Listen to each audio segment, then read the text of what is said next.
There was something wrong with Santiago and we couldn't put our finger on it. I knew something was there. Both Jackie and I were kind of in denial that anything was wrong. Santiago has never been a boy to socialize. Interacting with other people, he would run away and hide his face. Whenever we went to birthday parties, he would be in a little corner by himself. Santiago is very much behind the development of other kids. I had, instead of a 5-year-old, I had a 2-year-old. When Ben would try to catch a ball, you could see him, he'd look at the ball was coming, just would totally miss it. Santiago wouldn't look at me straight in the eye or make eye contact with me, or he'll be squirmish about us hugging him. When Ben's in a situation that's strange or a lot of noise going on, he would get so upset.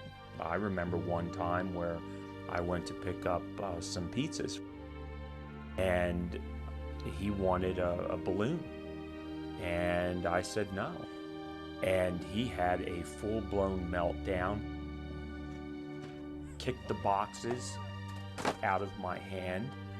I had an older woman come up to me and tell me that I was a terrible parent because I couldn't control my child and he needed discipline, and being reprimanded by someone who has no idea whatsoever what my child is going through. Just all these things that totally perplexed us. We didn't know what we were looking at. It's hard to admit that there's something wrong with their child. To me, in my heart, it's just, I mean, it just sank. What do you do?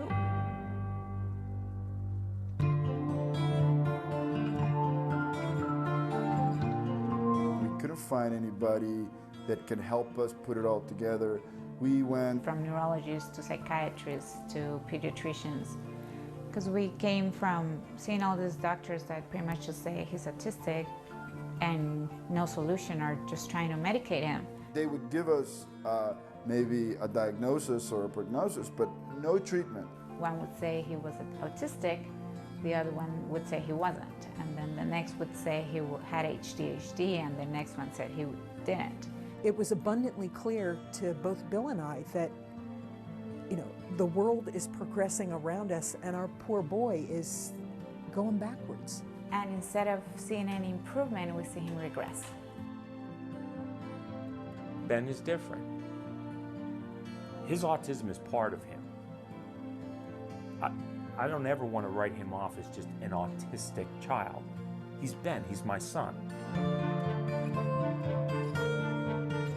It was just, what are we going to do? What are we going to do? We finally ended up at the Family Hope Center. We were lucky to find out about the Family Hope Center. It was through word of mouth. Thank God for whoever. But anyway.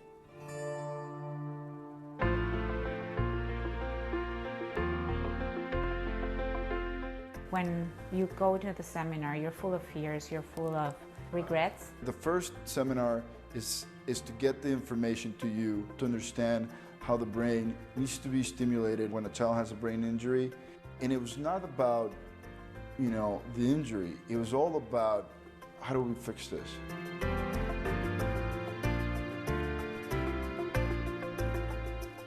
What the Family Hope Center does when you go to them is they give you a whole individual program. For Ben, because he had these sensory issues, they gave us a program to help desensitize him. They told us that he had no filters in his ears. TV was too noisy, flushing the toilet, opening the garage door. That would make him miserable. When they gave us a program for that, I banged pots and pans. Exposing him to loud noises at various times. That's too loud! Until he got used to noises and was able to carry on with what he was doing.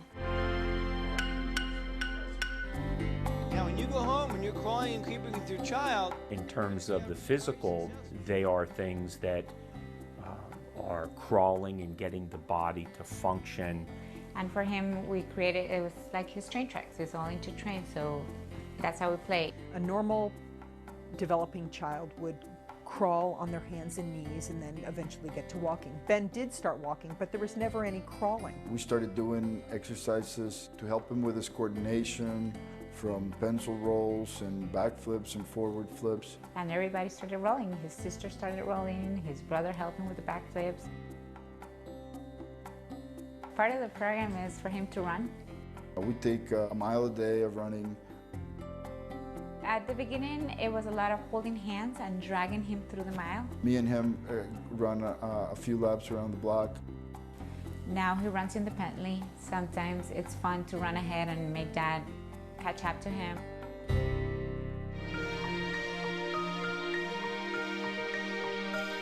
To this day, the progress he's making is astounding.